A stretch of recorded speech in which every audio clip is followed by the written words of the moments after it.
Right, we've got another configuration now. Now, I don't know about the rest of you guys, but I find if I try and think about how I wire something up, it doesn't generally work. That looks like a complete shambles at the moment, I realise this. But if I just go ahead and do it, generally it works. I don't know what it is. It's like if you're driving somewhere yourself, you know the route, but if you're sitting in the passenger seat, you can't tell someone where to go. But anyway, basically, the way we've got it set up now is 3 capacitors in parallel there, another 3 capacitors in parallel here, so that's 1 capacitor, 2 capacitor. We've then got 2 capacitors in parallel here, and this is all in a series configuration. So, let's hope I've wired it up right. I've got to try and figure out where to put it on to the different tap points. I'm sure we'll work it out in the video. But anyway, right, let's see what happens. We'll plug it in, turn it on. Just when it all goes bang. Right. Well, we are down to no amps. So, okay.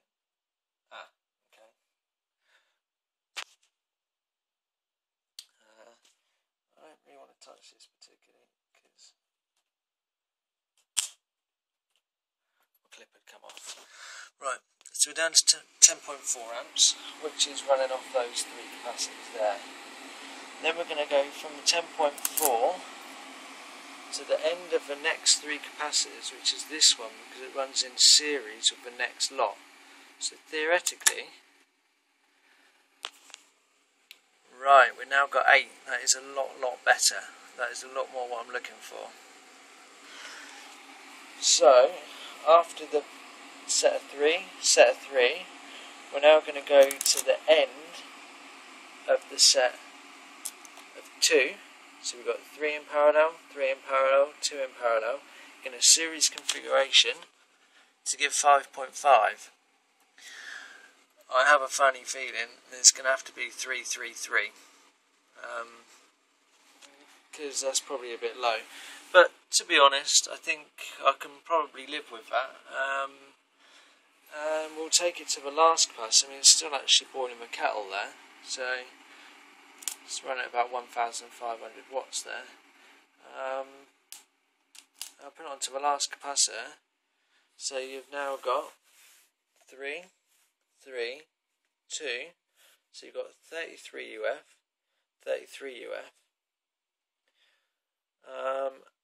and 50 UF, and 100 UF. So at the moment we're running 33 plus 33, which is 66. Plus 50, which is 116, plus 100, so it's 216 in total, 216 UF, and we're now at 3.2 amps, so I'm actually pretty happy with that configuration. We can go from 12, which is obviously straight to it, to 10 to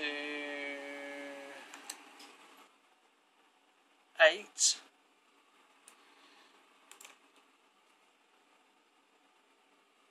sorry, I've got one there, to 8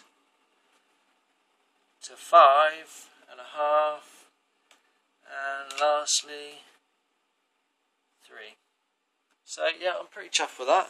Anyway, I know it looks a complete mess, but I'm sure anyone with a very basic understanding of electricity and how capacitors work, so my computer just updating, I'm sure anyone sort of like can figure it out. It does look a complete mess, I have to admit. I'm going to stop the kettle from boiling.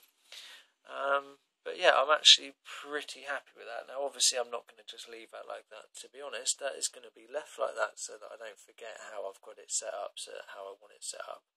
And then when the furniture for the bedroom gets here and I actually manage to get my bench built, that will all be wired up under the bench. And instead of having different tap points like I'm doing now, I'll have a switch in there. So yeah, I'm pretty happy with that, and that should be a good ballast for most things. The only thing is that I am a bit disappointed in, I suppose, not really disappointed, but I can actually still use my other ballasts as well. I've got some bigger transformers upstairs as well. It's the fact that I'm looking at getting a 20 or maybe a 30 amp VARIAC. So obviously I would like something to limit it about 20 amps as well. But I've only tried this on a kettle that takes 12 amps. So how it's going to go, I don't know. But I've got an ammeter, I've got some nice big power caps, and I'll just keep playing. And, you know, I'll get it worked out before I plug anything into it. The other option I have got is my VARIAC, which I built into this case. I put a hole in my side here because I've actually got a breaker. But it's got a 5 amp breaker because it's actually only a 5 amp VARIAC. Power goes in there. On the other side of here is a rectifier, so you can put this like that, click that one down, you get DC, and obviously variable, and DC comes from here, those two pins there. I've got a multimeter in there. I should have put a gauge in there, a proper meter really, but at the time I wasn't really thinking about it. I just more wanted to get the VARIAC housed. I've got the power lead around there. So yeah, you can either have DC or you can have pulsed AC, and that is actually a pulse width modulator. I think it goes up to 13 kilohertz. 13 kilohertz. But that's just an AC one. Then obviously, you know, with a VARIAC you can overdrive. So if it's there, you've got 240 volts and there is 270 volts on the dial. Obviously when it's on 240 volts it says 270 volts there, but you're actually only at 240, so the dial only actually works like properly if you're on 270 switch, not thinking. And obviously I've just got my little neon light there with a switch, so that's the main power switch. But anyway, what I was actually going to say was I've been looking a lot at ballast, as you can probably tell, and I found out that I can wire the VARIAC in a series configuration with the main load that I'm going to be running. So let's say X-ray transformer. And then having the output shorted, the two outputs of the VARIAC shorted, that is, I can have it completely from 0 to maximum ballast. So yeah, basically you will have the two outputs of the VARIAC, so power in, but in series, not how it would normally be, because this is going to be as a ballast.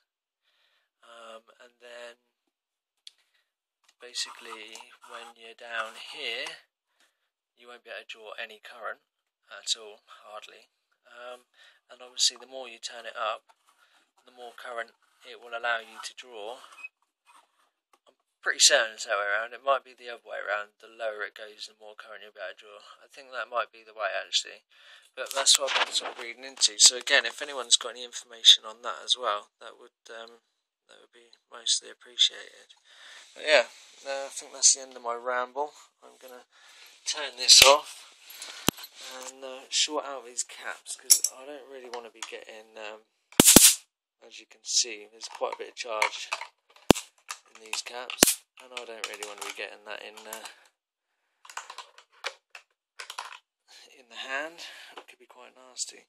So yeah, thanks for watching. If there is anything that anyone wants to ask or anything like that, if they're wondering how I'm doing it, or you know, anything basically, feel free to ask. I'm always happy to help.